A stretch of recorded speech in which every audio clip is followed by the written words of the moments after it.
Welcome back to another episode of This Guy Talks About Music before the whole album comes out, which is the last video before it's out, by the way. Let's see what we have in store for us today. Oh, brother. First epiphany here. If you just throw like some kick drum into a wavetable synth, it's like a pretty good wavetable. Just to make this more interesting, I am gonna count putting things into wavetables. If you think about it, it's just like repeating this over and over again. That's how it's making the tone. Like if I just do this, it's just playing the kick drum. Play it fast enough, then it's a tone. And we're gonna do this in 3/4 because we're trying to be cool. So obviously, since it's drums only, drums are gonna be the easiest thing.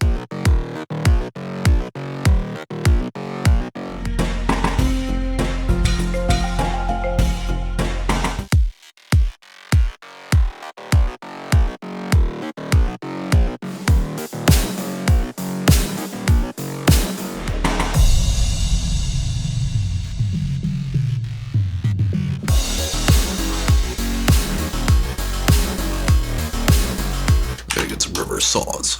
Oh right, can't use saws. Gonna run there at some one shots. Make it way too long. Fifth harmony.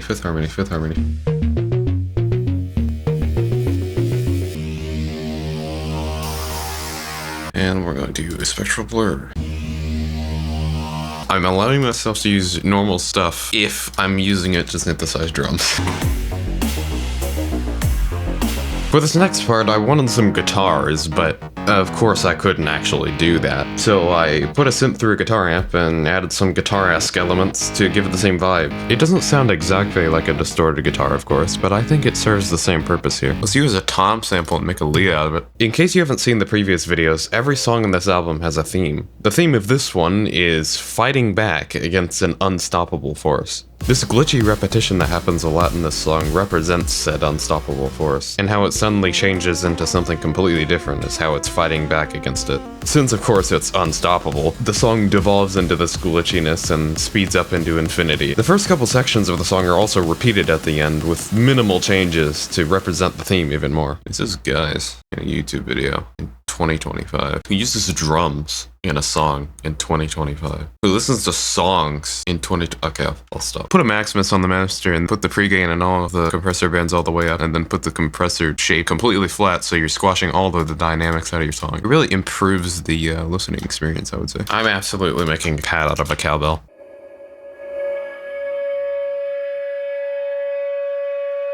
Or does it sound like a tornado siren? This is a very flat D. That's not the phrasing. Crazy, like when you have like ears and stuff, then like making music becomes pretty easy because like just kind of use your ears. You make wiggly air. People hear your wiggly air and be like, "Well, that air is awesome. I'm gonna repost that air on my TikTok or something." And then like you get like a couple million people listening to your air patterns. I don't make glitch sounds from drums. We're gonna find out. What if I just sample some random part of this song? I need a pad here. That'll work. Why do people say you have a good ear? If I have a good ear, I want good ears. I don't want just one. So this is what I do when I don't know what to do next. Play through the song, mark down every single thing that I don't like about it or that I'd want to add to it. If it's just an idea, I put it there anyways. Now this is where the boring part comes in. Doing that. Oh my gosh, I have an idea.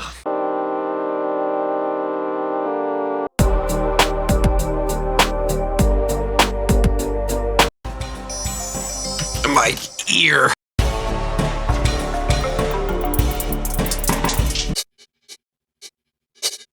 That sounds really weird. I'm saving that.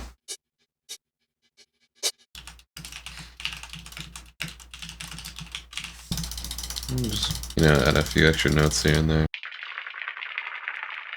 That just sounds wet.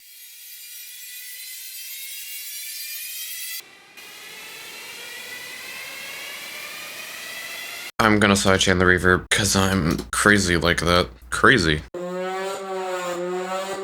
The best sound I've ever heard in my life. I wonder how many times people have made a growl bass from a kick drum.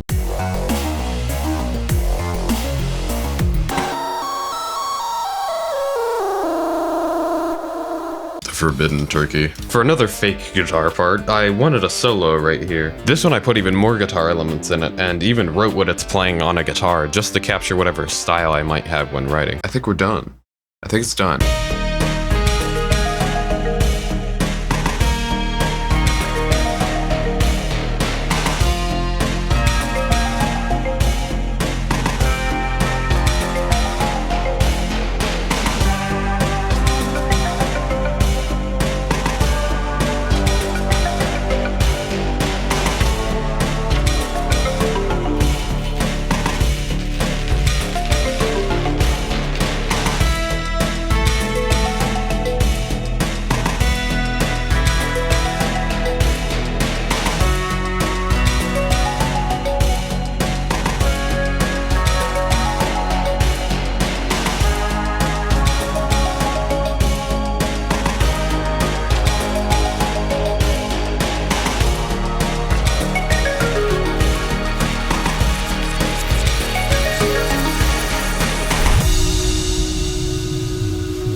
This song actually leads into the next one on the album, hence the whole pitch-shifting noise thing at the end. I'll talk more in detail about this as well as the theme of the whole album in the next video, so subscribe if that seems like that would be interesting. For being a song completely made out of drums, it sure doesn't sound like it. If you count putting drums into a wavetable as cheating, fair enough. I don't know what to tell you then, but next time someone asks who I am, I'm gonna say I make dubstep basses out of just drum samples. And I might just be able to explain what that is and what that entails before they say get out of my house and they call the police. Ooh, goodbye.